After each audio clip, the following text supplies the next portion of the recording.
subject for this evening is rather more interesting, perhaps, than the title would indicate.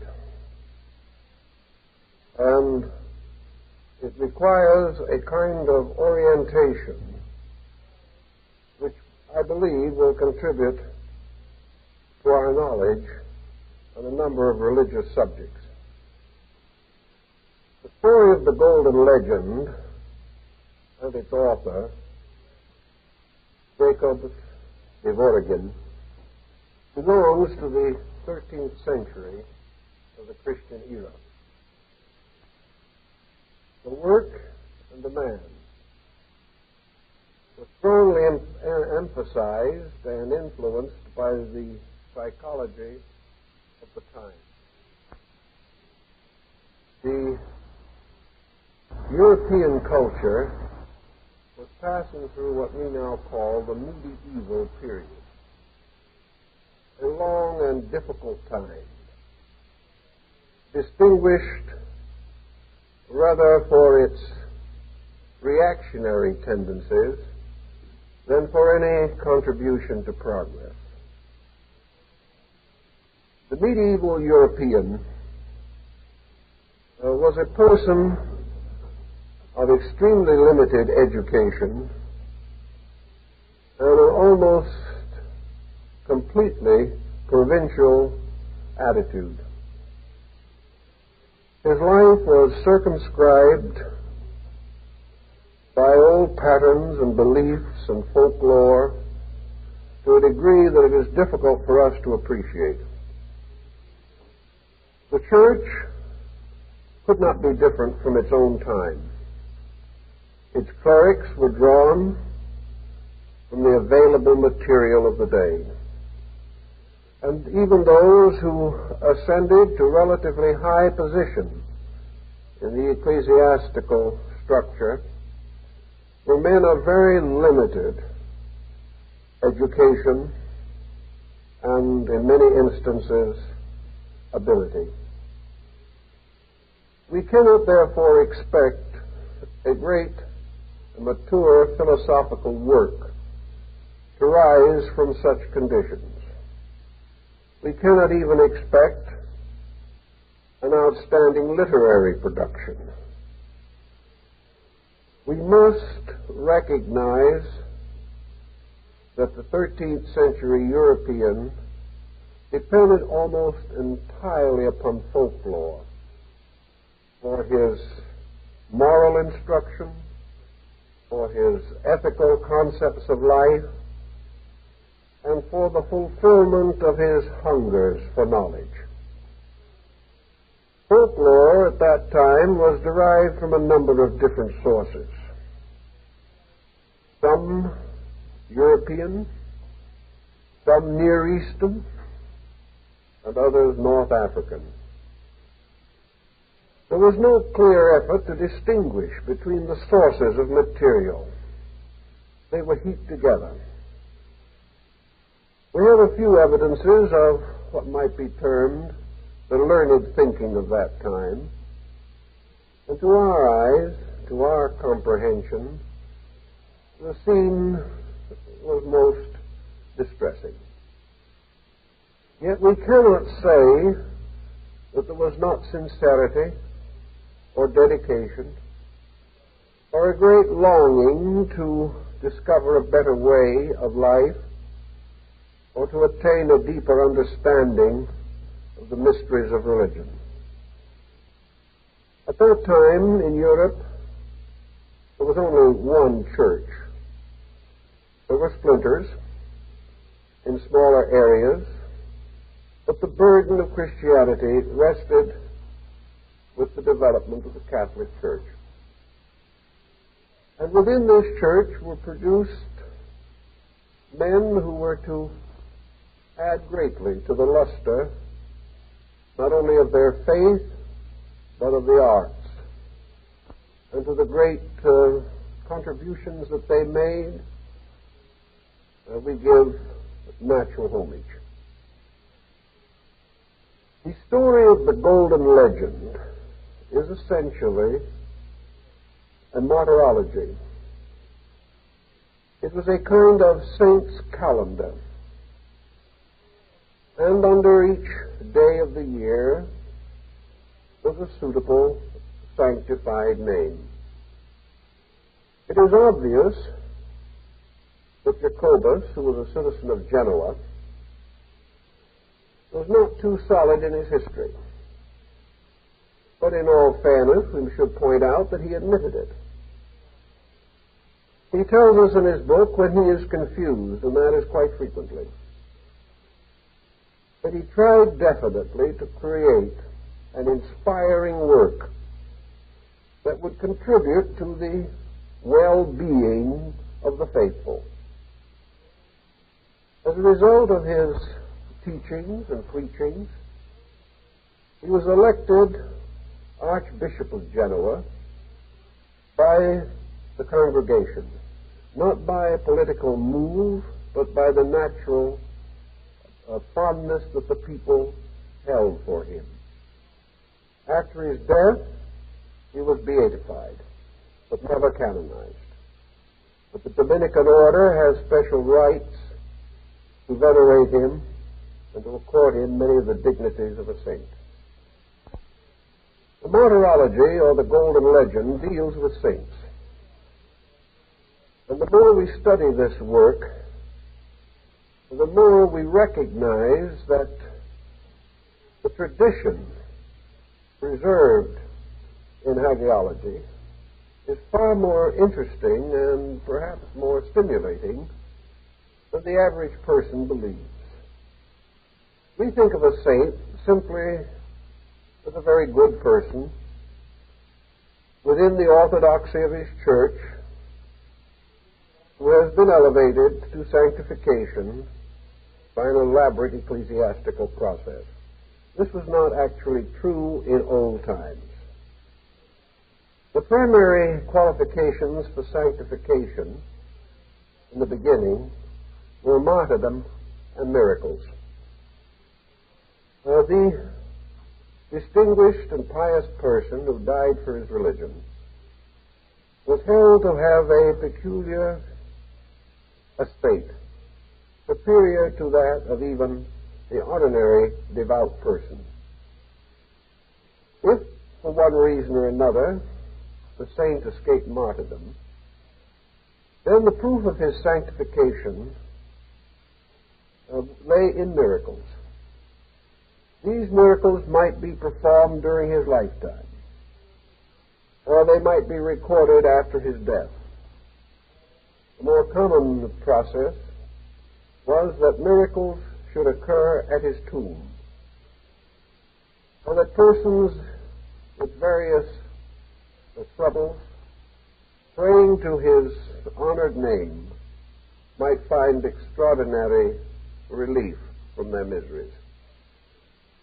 These two general forms have still survived. And it is rather interesting to note that the Golden Legend, which is really a calendar of saints, was sufficiently popular in its own time to be perpetuated by nearly 500 manuscript copies. Of course, all this occurred before the beginning of printing. But so large a number testified to the great demand for the work. After the invention of printing, it passed through 150 editions, most of them comparatively early, however. An interest in the work began to decline with the Renaissance. At that time, humanism began to sweep the world, and men's attention was turned from matters of ancient religion to the pressing concerns of modern reformation. The various versions of the Golden Legend, however, continue to appear. And a recent English translation was published in 1941 under the imprimatur of Francis Cardinal Spellman, which would indicate that the subject has not entirely lost modern interest, at least within the body of the Church. I think that the first thing we learn from the Golden Legend is something about the personalities, natures, and qualifications of the early saint martyrs. The more we study this description, and a number of writers have remarked this point, which is not at all original with me, the more we realize that the saint really emerges as a transcendentalist. He is a magician. He is a sage. He was a seer. He worked miracles. He could transport himself invisibly from one place to another. He was able to appear in countless of forms and to extend his ministry over inconceivable periods of time. When we are all finished with the general pattern, we see that there is a startling similarity between the saints of early Christendom and the wonder workers, magicians, yogis, and the arhats of Oriental religion. The saint, in many instances, was almost a complete parallel for the Buddhist arhat. He renounced the world. This he held in common with most religious groups. He practiced austerities. He gave up all physical honors and comforts. He sought only one thing, the grace of God. He proved his dedication by selfless service to others. And his miracles were nearly always performed for the benefit of the oppressed or the poor or the downtrodden. He held all the strange and wonderful powers that we associate with the Oriental Mahatma. Many of these sanctified persons were as eccentric and strange and difficult to comprehend as the old arhats of Zen. And I imagine, had we any kind of likenesses of them, they would indeed be equally a motley group of rich and poor, wise and simple, who had by one manner of effort or another had achieved that end which all well-disposed persons desire. That was the enrichment and fulfillment of eternal and internal resources. Now it is interesting to trace something of the beginning of the story of the saints, not as individuals, but as a type, which in one form or another has appeared in so many parts of the world. Where did the Christian idea of canonization come from? It did not come from the Old Testament. It was not a common policy of the Orthodox Jews of that time. We find no real trace of it in Greek culture, nor does it show, formally speaking, in any phase of Roman belief. We say, formally speaking, because there is one parallel that may be worth noting, and that was the process of the deification of Roman emperors. A Roman emperor, however, when he was deified, might have his likeness raised as a monument in the city, and he would receive popular veneration and adulation. Some emperors were deified during their lifetime, and so were some of the Macedonian kings of Greece. But in these instances, deification was largely based upon some heroic incident. These emperors were not deified because they were good. They were deified because they were powerful. They were recognized as examples of the prevailing psychological standard of the time, where strength and, if necessary, cruelty, these were condoned and applauded if they led to ultimate victory. If they advanced the destiny of the state, all personal considerations were ignored. Thus, the deification of the emperors, either of the Latin or the North African cultures, really does not cover our point, but it has a bearing on it, as we hope to demonstrate. The saint, as far as we can understand him, certainly appears to be an Oriental importation. The type of person that was venerated and canonized by the early church possessed those virtues that were most applauded among Eastern peoples. This does not mean that the good man would not have been regarded as good in his own country. He might have been greatly beloved. He might have been remembered with extraordinary fondness. But our saint is not just this good man. He was good according to the way of his time. And in many instances, he was certainly a spiritual hero. But he was more than this. He was wise. He was skilled. He was learned in many ways, mostly in the ways of mysticism and esotericism. These words, of course, were never used, but his attributes indicated this direction. So we might look a little bit to try and discover how it came about that about the 1st century A.D., this development of the idea of formal canonization, or the bestowing upon the venerated dead certain spiritual powers of intercession with God. To try to understand this a little better, we'll probably have to travel a bit to another part of the world. When Alexander the Great led his conquests into the East, he reached as far as what is now Pakistan. And then the continual dissensions of his armies and the desire of his soldiers to live, to return to their own homes, dissuaded him from further conquest.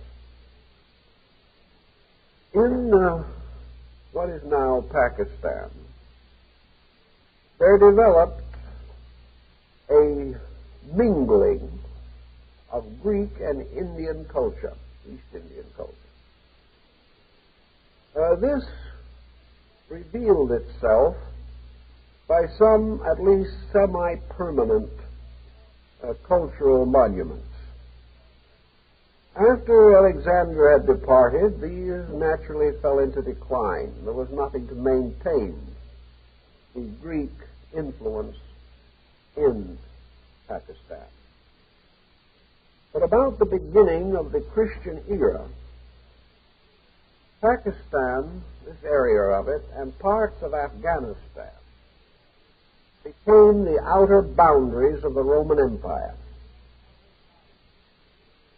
There was a communication between this area and Italy. Merchants traveled, artisans lived in Pakistan and perpetuated Roman customs, Roman arts. The peculiar mingling, therefore, of an Eastern tradition moving definitely westward and a Western culture moving relentlessly eastward resulted in a very interesting composite culture which has come to be known as Gandhara. Gandhara was a province or country of no great political importance, part of which is now in Pakistan and part in Afghanistan. From the 1st to the 5th century, the Gandhara enjoyed an extraordinary flowering of art, particularly sculpturing and modeling.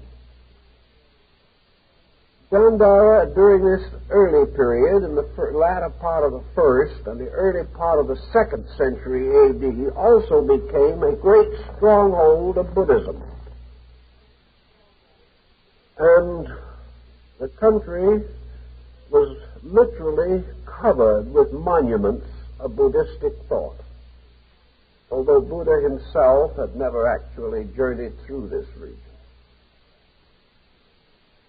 In the early years of the 2nd century A.D., as far as we can learn today, Gandhara produced the first human likeness of Buddha. Prior to that time, no effort had been made to represent this great Indian teacher as a person. He was represented only by symbols. Among these symbols was the wheel of the law, which has since been seen so often on the Soka's column, which has more recently become the official symbol of the Indian Republic. The second symbol associated with Buddha was the teaching chair, where he would be seated discoursing to his disciples. It was a low, throne-like structure, sometimes supported by lions. The third symbol peculiarly associated with Buddha at this period was the footprint, a device resembling the human foot, but usually larger, the sole of the foot being covered with an intricate pattern of symbolical designs. If it was therefore considered appropriate to represent Buddha, a congregation of the believers might be gathered about the teaching throne. Above the throne would be the chakra or wheel, and below the throne on the ground in front, the footprints. This was all that was used to symbolize the great teacher. But in the rise of the Gandhara art, there gradually appeared the personification of the teacher. Modern archaeologists think of this by saying that here in Gandhara, the likeness of Buddha was first devised. The anthropomorphic process produced the physical embodiment of the unknown appearance. This physical embodiment itself is very interesting to us.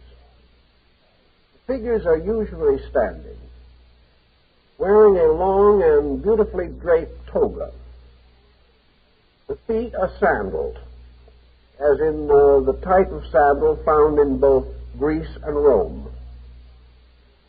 The face is Grecian, very often with a straight nose with a high arch or bridge. The eyebrows are of Greek arch also, and the hair is arranged as in statues of the Apollo Belvedere or the god of the sun. The only actually distinguishing peculiarities which would divide the Gandhara representation of Buddha from almost any other type of classical Greek or Latin sculpturing were the three peculiar symbols associated with Buddha as a person. One being the urna, or the small coil between the eyebrows, represented almost as a caste mark. The second was the usnisha, or the high protruding dome of the head. And the third was the elongated ears. These were about the only differences that could be found. The question arises, how did these peculiar attributes come to be incorporated immediately into the Gandhara likenesses? Probably from the ancient scriptural descriptions found in the sutras. At this time, the Buddha was represented with long, wavy hair, either in a Greek form or perhaps even suggesting the early hairdress of native Indian princes. At the top of the hair was arranged as a chignon. and there was none of the little tight curls that we see today. The figure was graceful, dignified, and when walking with a group of disciples similarly clothed, the Buddha very closely resembles a Greek philosopher or a Roman scholar. The bodily proportions are said to be largely of Roman extraction, belonging to a somewhat depraved art, following the Roman adaptation of the Greek art.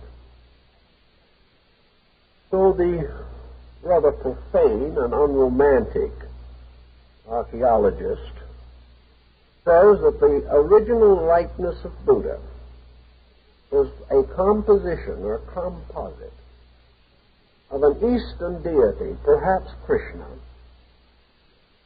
a Grecian sun god, Helios or Apollo, and a deified Roman emperor. These were the contributing factors according to modern thinking. Whether this can be justified or not is hard to say, but we must realize that up to 100 years ago, Gandhara art was unknown. It was not discovered until that time. Now it is to be found in some of the choicest collections of the world. Now, in the Gandhara carvings, Buddha is usually shown with a flat, simple nimbus. There is a halo behind the head. In general Asiatic art, bodhisattvas are also haloed. And in the Chinese and Indic schools of Buddhism, the arhats are haloed. The higher persons of this sublime hierarchy have more elaborate halos, such as the nimbus and the aureole, or the double halo.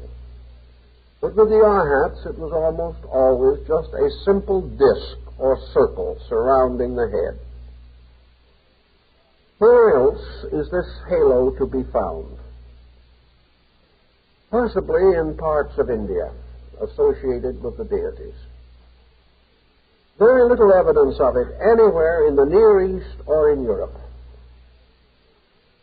It would seem, therefore, that the artistic exchange between the Roman Empire and Gandhara may have strongly influenced the selection of the Buddhistic type for the identification of saints. There seems to be really no other way in which we can trace all the elements of the pattern. Now, if it be said that we are extravagant in this, there is one other point that stands out rather in an interesting way. In the Golden Legend, the 27th of November in the saint's calendar is assigned to the Saint Josaphat. A study of the account given in the Golden Legend is very interesting. For while it is highly Christianized, the facts seem to shine through. Once in a very distant region, not quite geographically identified, there was a king. And this king had an only son. And when this son was born to him, the wise men came and told the king that his son would either be a ruler of the world or a great teacher of mankind. The king, greatly disturbed at the possibility of his son taking religious orders, therefore built a palace. And here he kept his son away from all the common sights of mankind. Age, sickness, death were never seen by this young prince. He lived in luxury and wealth and joy and happiness. He made a very brilliant marriage to a very beautiful princess, and it seemed that his life was assured. But in this occasion, the saints, the angels, and of course, according to the Golden Legend, Christian teachers, reached this young man and revealed to him the sorrows of the world, how all worldliness was vanity, and why he should devote his life entirely to preaching the true faith.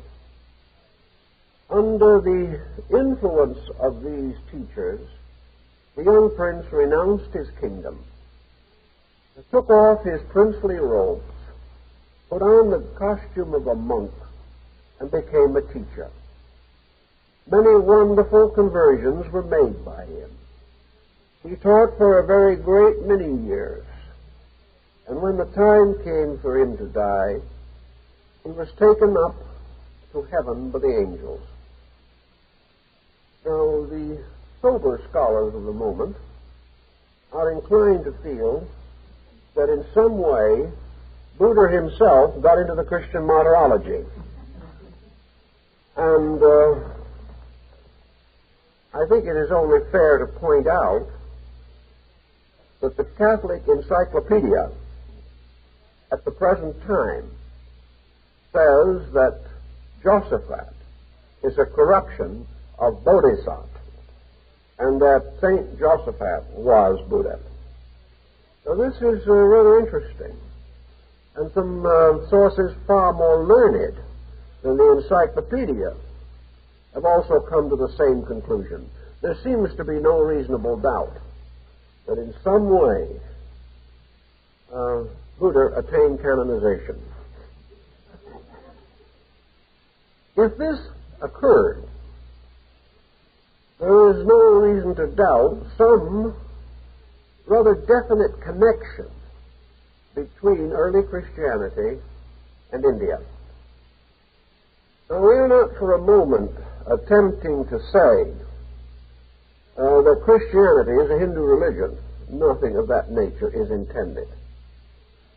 What we are inclined to suspect, however, is that the original Christian communities cut off almost totally from the major streams of world progress of their time, most of them in isolated and desolate regions,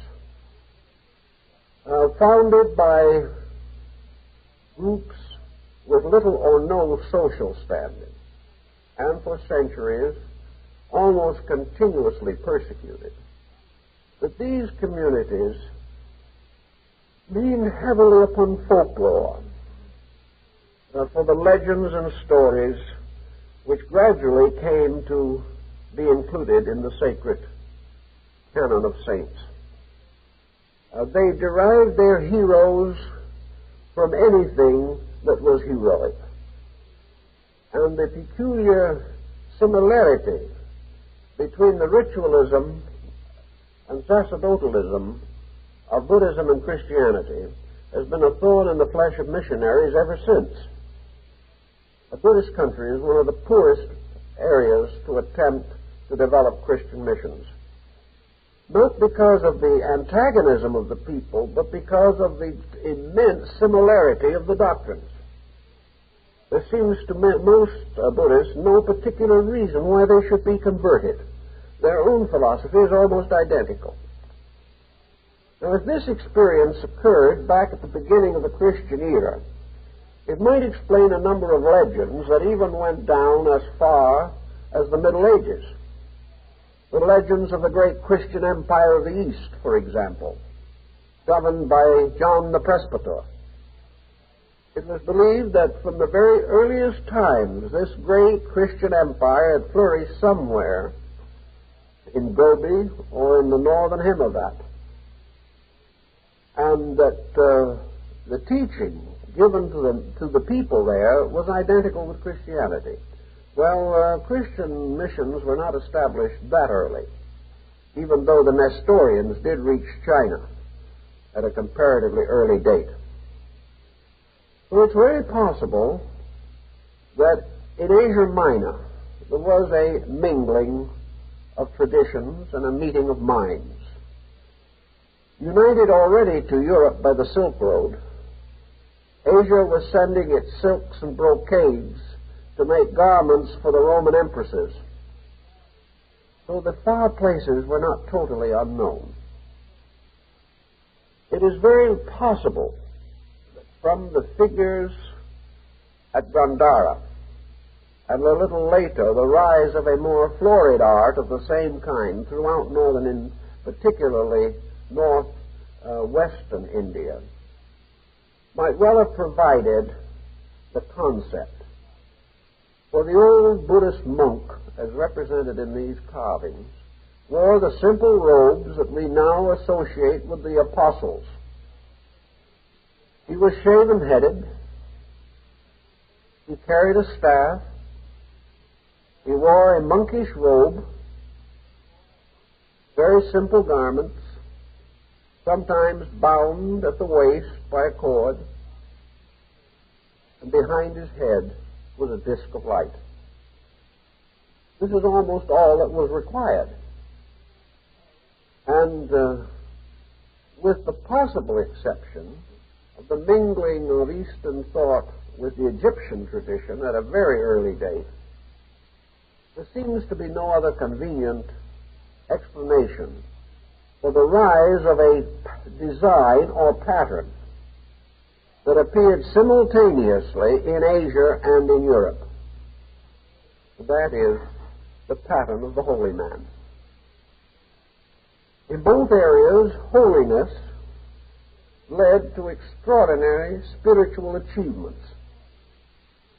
The transcendency achieved by the saint became the basis of a new kind of heroic being.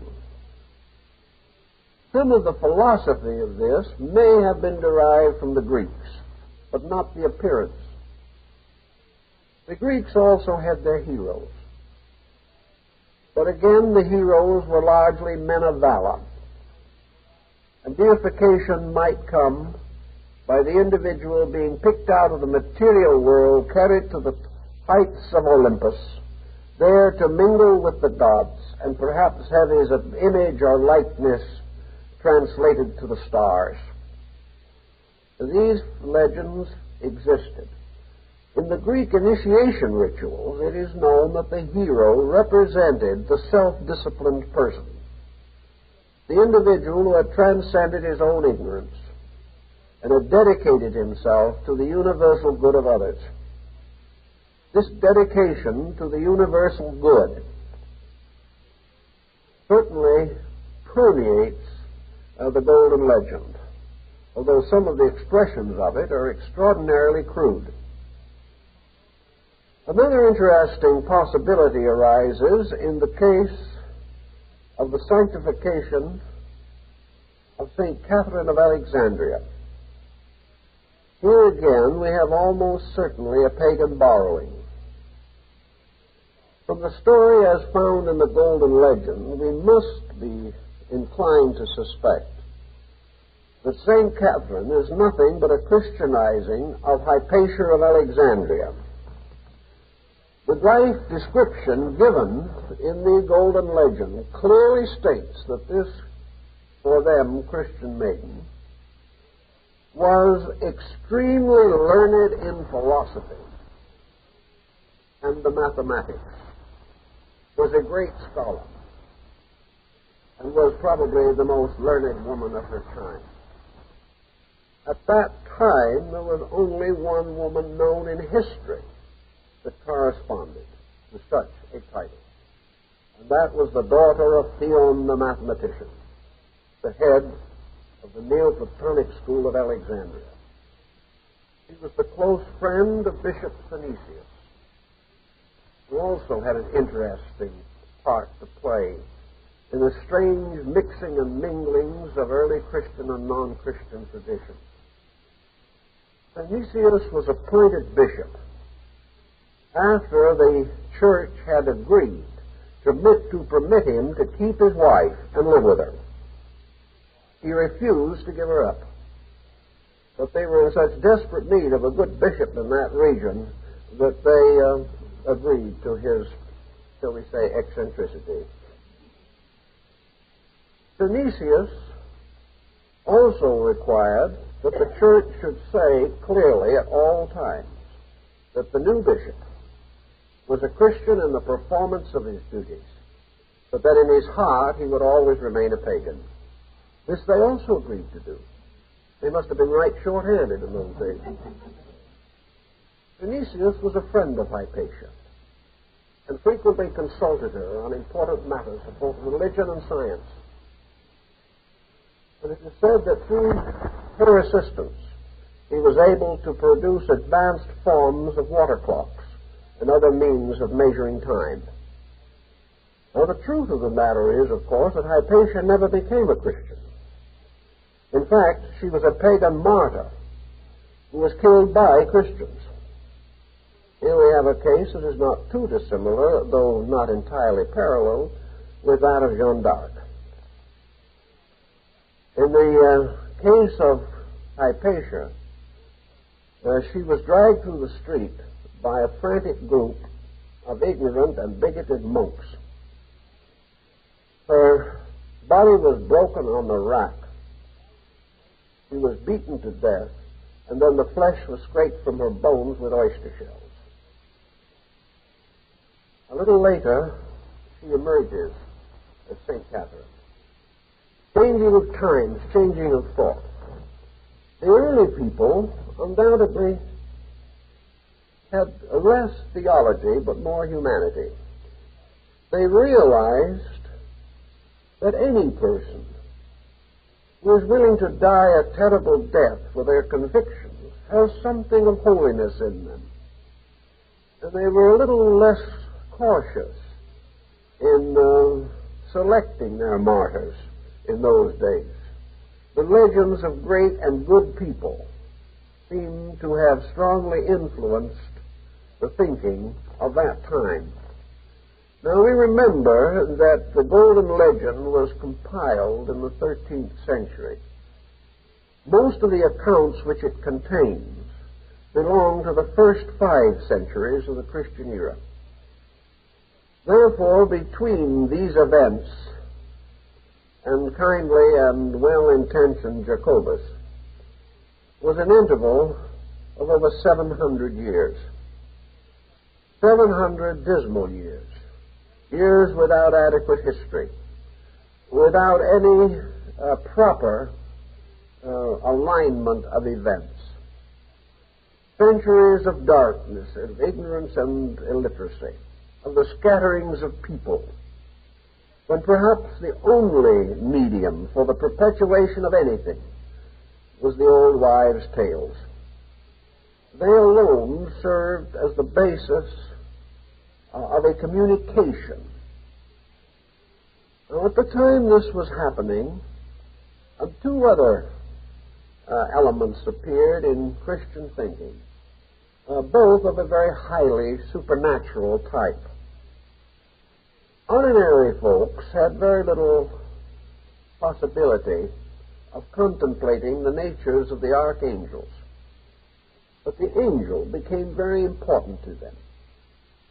The angel as the minister of deity, as the servant of the Holy Trinity, was not only reminiscent of the Annunciation of Mary, but according to the old tales, angels always appeared in emergency. And somewhere along the way, the idea of the guardian angel came into existence, an idea that has never been officially recognized by the Church, but is said to be of the mind of the congregation.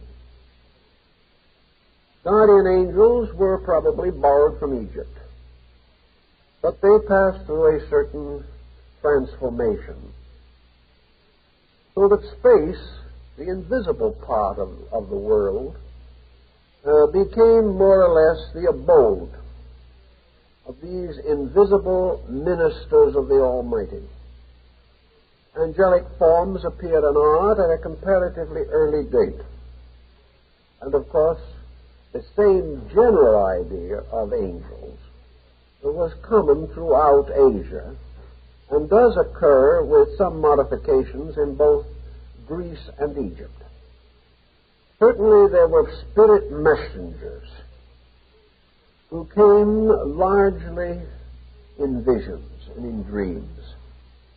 These messengers consoled the needy, promised relief to the desolate, and in one way or another were the invisible servants of the divine good. So the angel also shared honors with the saint as a metaphysical factor in life. Of course, perhaps even more important than the angel or the saint, however, was the prime villain of the time, the devil.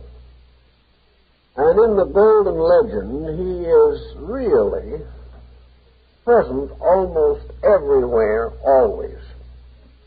Of all the concepts that have arisen in man's mind, there is none beyond God himself, to whom as much authority has been given as to the devil. So in the stories of the Golden Legend, there is a certain monotony. For all the various episodes are more or less impelled by satanic intervention.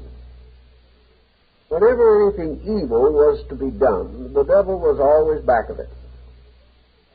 It was the devil who hardened the hearts of Roman emperors. It was the devil who devised incredible means to torture the sanctified. So if the people of that time, simple folk that they were, had faith in good on the one hand, they had fear of evil very strongly implanted in their consciousness. The devil might appear in almost any guise. It might be a beautiful maiden leading some young swain astray. He might take the form of a beloved bishop and preach false doctrines. He might even appear to be a saint, but always somewhere there was evidence of his cloven hoof. The devil took on all kinds of forms, but always for one purpose only, to lead men away from the truth. Now this devil is likewise comparatively missing in most of the religions that led up to Christianity in the West. There were evil gods, but never did they develop such extraordinary ingenuity as after they had been Christianized. The devil took on every face and likeness, and to the devil was blamed anything which in any way reflected against the honor of the faith. The devil was a combination of some old Jewish elements, though they were not nearly as exaggerated, and other folk beliefs and primitive faiths of people. The general tendency was, in early Christianity, to make devils out of the gods of non-Christian people. This was understandable, perhaps because of the persecutions that the early Christian community suffered. But the real devil, as he appears in the Golden Legend, is far too advanced and sophisticated a character to merely be the result of accidental selection. He was more than the building of a myth. He emerges gradually as a principle so clearly defined that he may very well be termed the adversary. This adversary plagued everyone, plagued the saints, tempted Jesus. This adversary was ever present in the medieval consciousness. It was not uncommon to carve likenesses of devils on the backs of pews to remind people of evil even while they were worshiping. It was assumed that almost all mental disease was demoniac possession, and it was treated largely by exorcism. Anything that was strange or difficult or uncomfortable or unpleasant or disconcerting had an imp behind it somewhere. There was no concept among these people that they might be the devil, that their own conduct, their own attitudes might be the cause of their misfortunes. Everything that was good came from God. Everything that was bad came from the devil. And the only way to escape from evil was through the intercession of saints, or through calling upon the pious to stand as hostage for the delinquent soul. The little fragments of this show up in Egyptian mythology, but we are still dealing with something more organic, something more basic. It's almost certain from the reading of the Golden Legend that the devil is merely another version of the Indian deity Mara, or sometimes referred to as Yama. It was Mara and his host of temptations that sought to disturb Buddha at the time of the Enlightenment. It was Mara who cast the glamour of unreality upon all existence. It was Mara that was responsible for the rise of egoism in man. Thus, Mara became a symbol of mundane conditions, perhaps similar in concept to the idea that Caesar became the emblem of the false god. Caesar being merely the symbol of temporal power, of human ambition, and of the corruption resulting from selfishness. So it seemed quite reasonable that this devil that was everywhere always could only actually represent an attitude toward life that was essentially unreal. Our forebears in those early days did not rationalize this. But there still is abundant evidence that in their psychology they were at least subjectively aware of this principle. They did not know the answers as we know them to some of these problems. But they were aware that the devil represented a common enemy. And they also realized that the only escape from this enemy was the constant contemplation of spiritual realities. That in the time of all emergency, man must choose between good and evil. Good represented not only by God, but his saints and his angels. Evil by the demon and his minions. And for every saintly quality there was an infernal counterpart. And just as God ruled in the heavens, so Beelzebub, prince of the dead and of the devils, ruled in the underworld. The underworld had its equivalent of archangels and angels and saints, but they were all infernal, negative, inverted reflections of the spiritual truths. Thus, evil was good perverted. Evil was nothing more than the victory of selfishness over truth, over reality, over the divine plan of things. Men were being constantly tempted to accept false values. And these false values were finally summed up in the old virtues which the saints sought to exemplify. To escape from the devil, man had to renounce the world. This was good Hindu philosophy, good Buddhistic philosophy, good Chinese morality. The devil, therefore, became a kind of an embodied adversary. For whichever way man turned and however he tried to do good, evil was ever nigh unto him. Every force that he possessed, every faculty that existed within him, every sensory perception had two faces, a face of good and a face of evil. Use always suggested abuse. Abuse always corrupted use. Power became the basis of persecution and tyranny. Man could never depend upon himself. Whenever he really tried to be good, the temptation to be evil was strengthened in him. His very efforts were his undoing. And he could only turn and beseech heaven to save him from this intangible mechanism that closed in upon him constantly, this misuse of his own natural powers. In the Golden Legend, the devil hardened the hearts of men.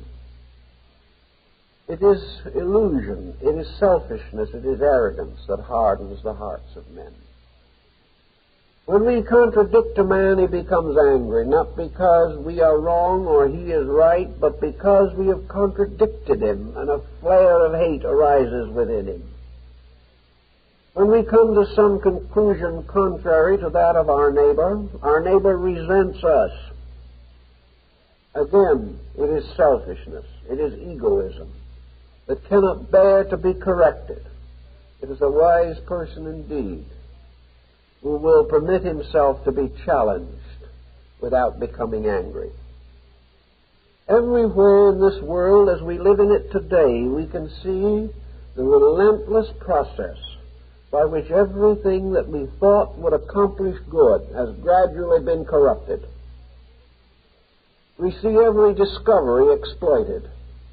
We see every invention used to hurt rather than to help. We see forever the desperate effort to profit by the labors of others.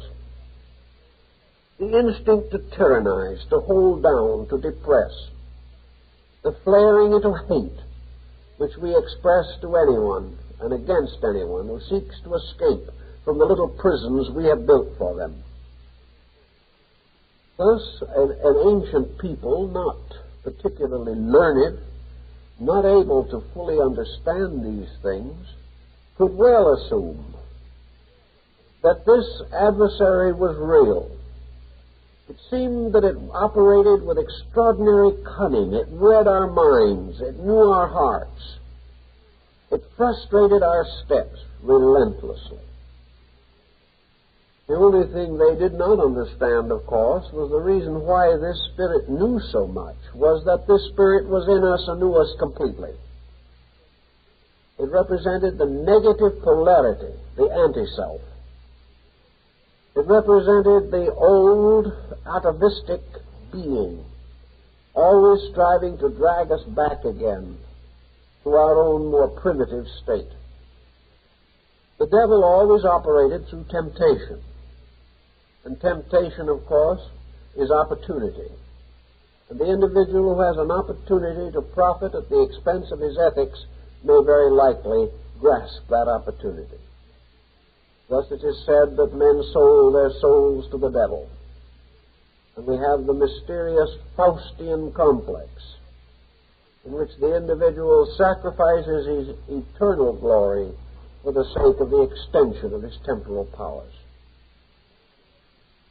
The Golden Legend gives us this concept and places between the average person and this terrible dilemma the power of his faith, the power of the church militant, with the vision of the church triumphant. Christianity became the power that could frustrate the force of evil. It was a declaration of war against the devil. And the only way this war could be won was by leading men away from materiality. For whether it was in Asia or in the West, there's very little difference in the motivation. It was always the same, the effort to find security, serenity, spiritual strength. In the Christian martyrology, however, all these virtues were bestowed by the grace of God. It was not assumed that the individual could save himself. And this was, of course, the great line of differentiation between Eastern and Western thinking. In the West, man could not win by himself. He could only go a certain way. And even in this part of the journey, he had to receive the continuous support of guardian spirits, of venerated saints. And he had to know in a mysterious way that the very Holy Trinity itself was aware of his emergency. Thus, in the Christian version of this problem, deity also takes on a new likeness. Deity becomes the personification of principles, even as the demon becomes the personification of vice.